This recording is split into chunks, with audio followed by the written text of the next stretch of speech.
Keberhasilan ahli Al-Quran itu adab. Buka Quran surah ke-35 ayat ke-32, paling kiri sebelah atas. Thumma awrathna al-kitaba alladhina istafaina min ibadina. Kemudian kami wariskan Al-Quran itu kepada hamba-hamba yang kami pilih.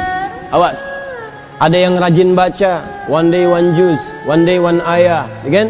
One day one surah, dan seterusnya. Ada yang rajin menelaah, buka tafsir ini, tafsir itu. Ada yang rajin menghafalkan, ya Masya Allah.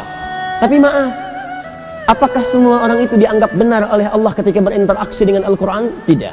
Ada 3 golongan. Faminhum zalimun li nafsi. Ada orang yang senang dengan Al-Quran tapi zalim orangnya. Rajin baca dia, rajin tapi zalim, tidak mampu menempatkan ayat Quran sesuai dengan tempatnya. Apa? Zalim itu menempatkan sesuatu bukan pada tempatnya. Ini penghapus, buat menghapus tulisan di papan tulis. Asalnya begitu, tapi digunakan untuk melempar orang misalnya. Nah, itu zalim namanya.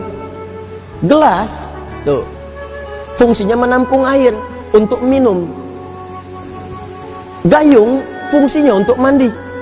Ada orang minum pakai gayung, mandi pakai gelas. Itu zalim namanya. Ada orang sering ngaji, baca qul huwallahu ahad, katakan hanya Allah yang esa, hafal ayatnya, tahu maknanya, tapi tidak menempatkan ayat sesuai dengan tempatnya. Dia katakan di lisannya semua agama sama. Dzibin, celaka orang-orang yang dusta, hafal ayatnya, sering baca, tahu artinya, tapi dia berdusta. Itu zalim namanya. Jadi ayat-ayat itu tidak dipraktikkan dalam perilaku hidup, adab tidak ada.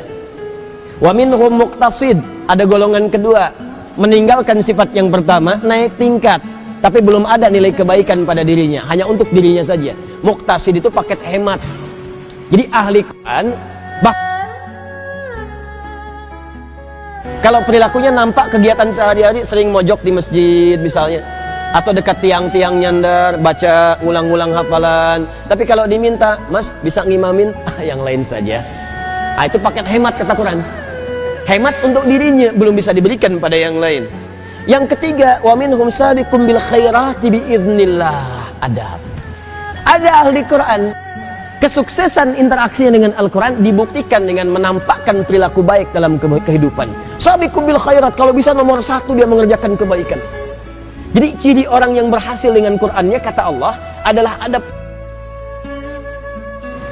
Jadi jangan bangga kalau anak anda hafal 30 juz, tapi nggak merubah perilakunya. Yang yaitu hafalan banyak, tapi perilaku semakin durjana. Yang salah tuh dalam hafalannya. Ada yang keliru. Ciri orang tuh kalau sudah dekat dengan Quran, karena Quran itu baik, akan ada perubahan dalam dirinya. Minimal tuh sifatnya dulu lebih tenang, lebih terukur, lebih baik. Lama-lama jadi sikap, sopan, adabnya muncul. Kalau ada kebaikan pengen segera dikerjakan. Kalau lihat sampah di masjid pengen segera ngambil.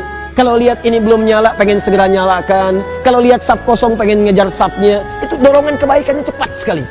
Semakin tinggi kecepatan berbuat baiknya, ini menandakan semakin besar pengakuannya di hadapan Allah Subhanahu wa taala dalam perubahan kebaikannya. Jelas sampai sini?